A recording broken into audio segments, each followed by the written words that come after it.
We are back on Taking Care of Business on Koerner Radio, News Talk, 1180, 1230, KGEO, 1410 KERI, and now in Albuquerque, New Mexico on 1000 KKIM. Our guest by phone, Wayne Root, the author of a fantastic book I highly, highly recommend, The Ultimate Obama Survival Guide, How to Survive, Thrive, and Prosper During Obamageddon. You know, Marty, one of the people that endorsed this book is Steve Forbes, one of our prior guests last month. Yeah, we had Steve on a couple weeks ago. Had a great time with him. And Mike Huckabee also endorsed it. Wow! And You've Dan got some... Coulter's on the cover of the book, by the way. Let's not forget that. And some of the names you didn't see because they came in after the date that it went to the printer. Let's see who was on there. Oh, Jim DeBint, the former United States Senator, the head of the Tea Party in the United States, and now the head of the Heritage Foundation. Jim gave me a wonderful endorsement. And how about probably the greatest Tea Party politician in America, other than Jim DeBint, Lieutenant Colonel Allyn West, the former congressman from Florida, gave me a beautiful endorsement. Fantastic. And now you've got the Clay and Marty show endorsing the book. What else could I ask for? Come on, guys. That's what I wished for. Life's good. The only problem that Clay had with the book, though, there's not enough pictures for him, so it's hard for him to follow it, so. But it's big print, so I'm all right.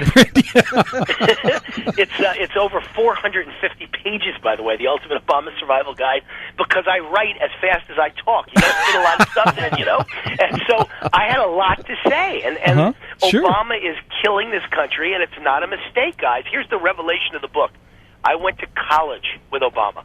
Columbia University class of 83. We talked about last time you were on. Class and graduated the same day, but we were both political science majors, both pre-law. I never met him. I never knew him. But certainly he met many of the same people, certainly went to the same classes, knew the same professors, and spoke about the exact same things I did after class. And all I ever heard from my Columbia students was they hated America. America's a racist nation. They got to take the whole capitalist system down and start over again. And the way to do that is by destroying America from within. Russia won't do it. You got to do it from within by electing someone who's one of us, meaning an Ivy League egghead who hates America, thinks it's a racist nation, and wants to destroy its own economy so it becomes a socialist nation. And folks, if you can't see that's what's happening right in front of you, I have a bridge to sell you in Brooklyn. They even gave me the plan, Clay and Marty.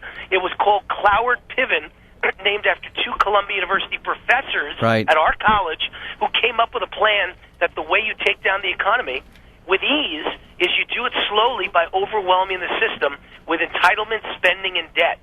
And let me ask you something. With 50 million people on food stamps and 14 million on disability, and pretty much the whole rest of the country on welfare, unemployment, housing allowances, free food at school and for the kids, and don't forget now free health care, do you not see this exact plan in effect by Obama, my classmate, right now? Well, and the other thing is, one of the things you talked about was tax the rich, but that's not really what they're doing. So explain what they're doing when we say tax the rich. Well, they say the rich, they keep trotting Warren Buffett of the world out there to tell you the rich don't pay enough taxes, and then when everybody agrees and they win over the middle class that argument, guess who they tax? The middle class and the upper middle class and small business. They're wiping out the heartland of America, or the economic engine of America, which is small business and the middle class.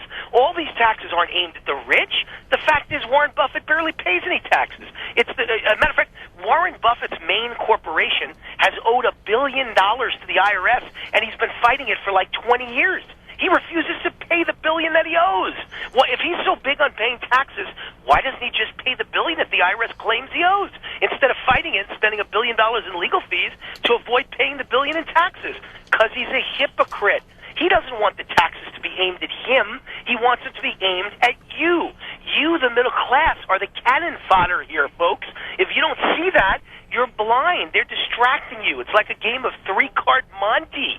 It's all aimed at the middle class and guys like me who own a small business. It is never aimed at the ultra-rich. The people with the private jets and the yachts get away with murder every day because Obama loves them. His goal, guys, Marty and Clay, is to create a two-class system with nothing but super rich people like Warren Buffett, and everybody else is poor. Why? because that's what we learned at Columbia. That's how you take power as a socialist. That's how Hugo Chavez did it. That's how Fidel Castro did it. You have a few politically connected, ultra-wealthy people, and they owe you because you send all the business their way. And they become billionaires or multi-billionaires. And they support you and talk about what a great guy you are in the news all day long. And then everybody else becomes poor, and they need you because they depend on you for government checks. So that's the goal of Obama, folks. It's so clear.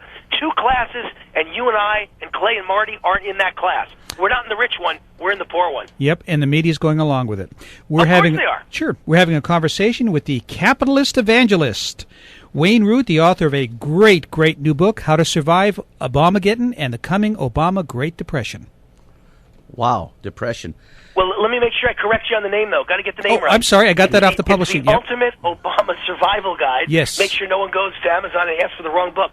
It's the Ultimate Obama Survival Guide, and the subtitle is How to Survive, Thrive, and Prosper During Obamageddon. Well, but it's been the number one book in Amazon, and I just found out today one of the top 50 hardcover books of any kind in the United States of America. Now, question, and this was on the publishing list that they sent me out. You talked about in one of the chapters the coming Obama Great Depression. What do you mean by that?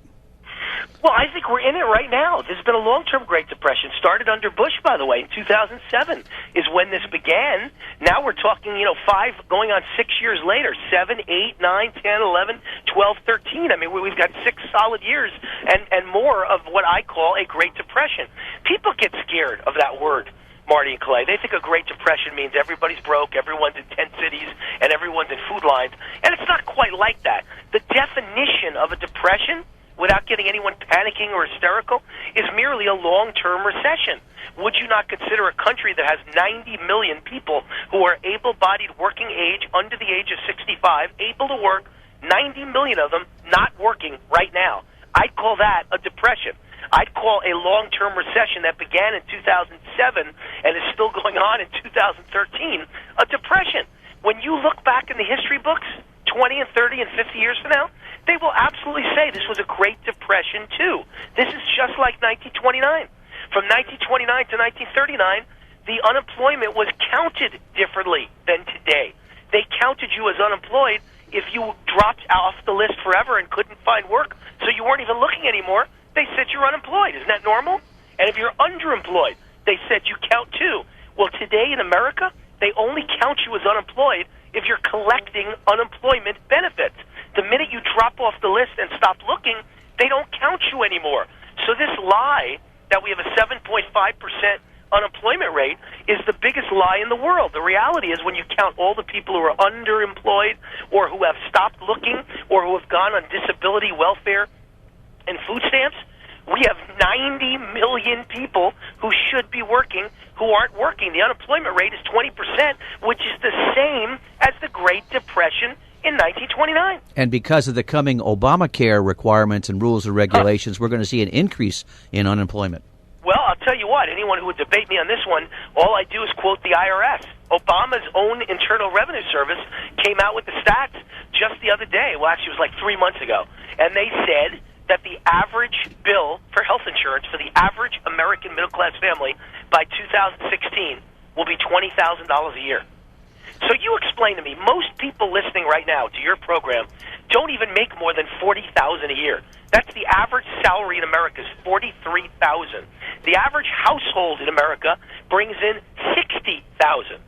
Who in their right mind thinks any of them can afford $20,000 a year on health insurance? There wouldn't be anything left to live your life.